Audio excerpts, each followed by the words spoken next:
u naxariistay waxaa maanta qabuuraha muslimiinta ee Langata lagu aasay hooyo Waris Daa'uud, Nusayba iyo Aamina Cabdirashiid kuwa oo dil wadareed loogu geystay talaadada la soo dhaafay magaalada Nairobi.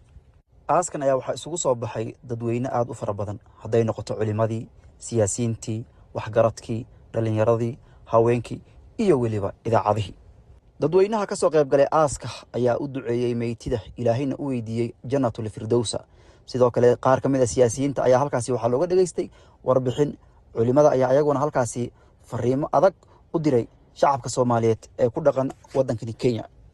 wadankan waa la yimid, dad baa horey u deganaa, dadkii oo dhan baa yimid. waxaa la nimid fasaad, daara alfasaadu fi lbari walbaxri bimaa kasabat aydi nnaas. waxaa la nimid waxaan aan horey loo aqoon. waxaa la nimid kalaabyo, kalaab baa la nimid, kalaabyaa furan, Soomaali baa furan. waxaa la nimid qaad, waxaa la nimid shiishad, waxaa la nimid muqadaraad, waxaa la nimid xaaraan oo dhan baa la nimid.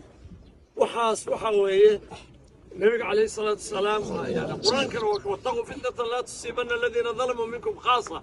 nabigana calayhi salaatu wasalaam axaadiis badan buu uga hadlay haddaan munkarka layska reebin oo macruufka laysfarin oo waxa wanaagsan laysfarin ummaddu waa baaba'aysa.